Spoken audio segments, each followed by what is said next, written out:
Pundi hempedu adalah sejenis organ yang berada di bawah hati kita dan ia berfungsi untuk mengumpul dan menyimpan bile ataupun jus hempedu yang dihasilkan oleh hati kita. Main fungsi jus hempedu ni adalah untuk mencerna makanan yang berlemak bagi memudahkan penyerapan. Dalam sesetengah kondisi, batu hempedu boleh terhasil dan menyebabkan pelbagai komplikasi kepada pesakit, termasuklah kematian sekiranya tidak mendapat rawatan. Jadi dalam video hari ini saya akan kongsikan 5 tanda awal penyakit batu hempedu ni dan kita akan tengok apakah rawatan dan langkah pencegahan yang kita boleh amalkan. Kita tengok lepas ni.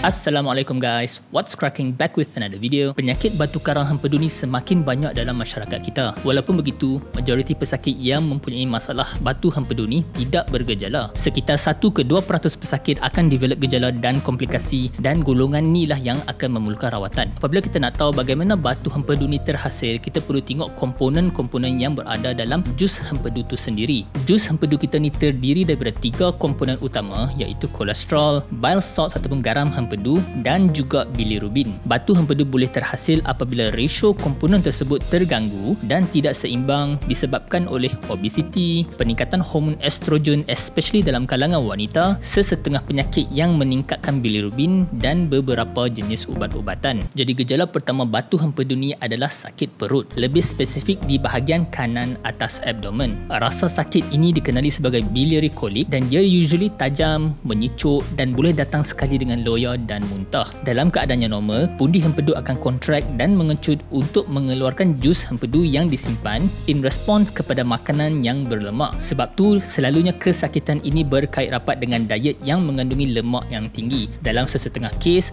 kesakitan di perut boleh extend, boleh pergi ke tulang belikat di belakang. Gejala yang kedua adalah demam kuning ataupun kita panggil jaundice. Jaundice ni terjadi akibat batu hempedu yang tersumbat menghalang laluan jus hempedu kita di common bile duct. Apabila laluan terhalang oleh batu hempedu di kawasan ini, kebanyakan jus hempedu yang sepatutnya dikeluarkan ke dalam usus duodenum kita perlu backflow ke dalam hati dan diserap masuk ke dalam saluran darah kita. Keadaan ini akan menyebabkan peningkatan dalam paras bilirubin dalam darah dan menyebabkan satu badan kita menjadi kuning, tetapi yang paling ketara yang kita boleh lihat adalah pada bahagian mata putih kita. Gejala yang ketiga adalah kulit yang gatal. Kulit yang gatal ni dia berlaku hasil pemendapan bilirubin yang tinggi ke dalam kulit kita. Tetapi bukan semua pesakit yang mempunyai bilirubin yang tinggi mengalami gejala tersebut. Dan gejala gatal ni selalunya akan berkurangan secara drastik selepas jus hempedu ni dikeluarkan oleh doktor menggunakan tube. Gejala yang keempat adalah kencing yang bertukar warna menjadi color TO. Apabila berlakunya peningkatan penyerapan bilirubin dalam saluran darah kita, ia akan menyebabkan warna kencing kita menjadi lebih gelap seperti warna TO. Dan not only kencing kita, warna najis kita juga dipengaruhi oleh level of bilirubin yang membawa kepada gejala yang kelima adalah najis yang pucat. Kita mesti ingat apabila paras bilirubin yang tinggi dalam darah, kalau kencing jadi gelap, najis pun akan jadi gelap. Tetapi kalau kita tengok balik laluan jus hempedu tadi, batu hempedu yang menghalang laluan common bile duct kita menyebabkan jus hempedu tidak bercampur dengan najis di dalam usus kita. Keadaan ini akan menyebabkan najis yang keluar daripada pesakit ini akan menjadi lebih pucat daripada biasa. Dalam worst case scenario,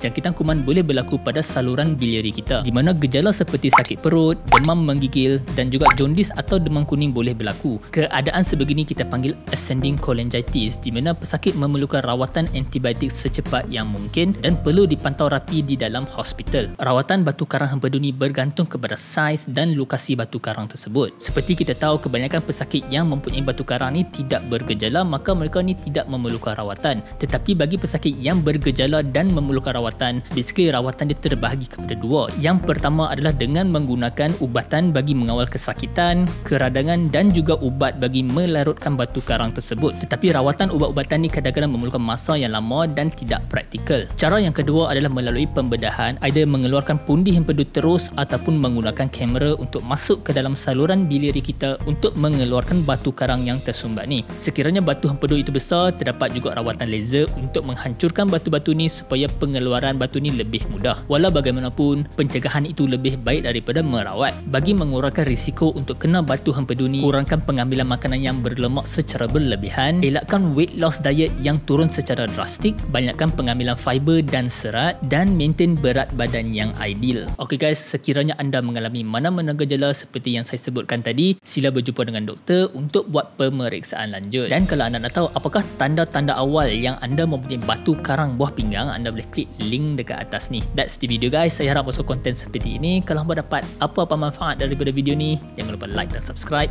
Tinggalkan soalan hampa di ruang komen di bawah. Kita jumpa dalam video seterusnya.